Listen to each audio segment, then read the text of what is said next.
Асноўныя працаёмкія і самыя складаныя работы па ўзвядзенні апор у рэчышчы Сожа і устаноўцы бэлек пралётнай будовы завершаны. Зараз спецыялісты заняты прыстасаваннем маставога палатна, тратуараў, фасадаў, перыльных агароч. У кругласутачным рэжыме без выхадных працуе спецтэхніка.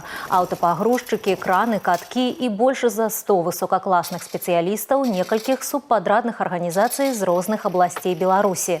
Бездакорнасць будаўнічых работ і комфорт для жыхароў ближайших населенных пунктов – основная задача. Ночью стараемся выполнять такие работы, которые не мешают жителям, населению отдыхать. Открытие движения по данному сооружению планируется в этом году. Интенсивность движения здесь порядка 5000 автомобилей. Сельхозхозяйственного назначения и промышленные. И люди добираются на работу в Гомель. После пуска движения, возможно, какие-то ограничения по движению будут. Тут нет сомнений, что это будет надежное и безопасное строение. Рассчитано и строится по современным нормам, под современные нагрузки. На каждом этапе однозначно и безусловно производится контроль.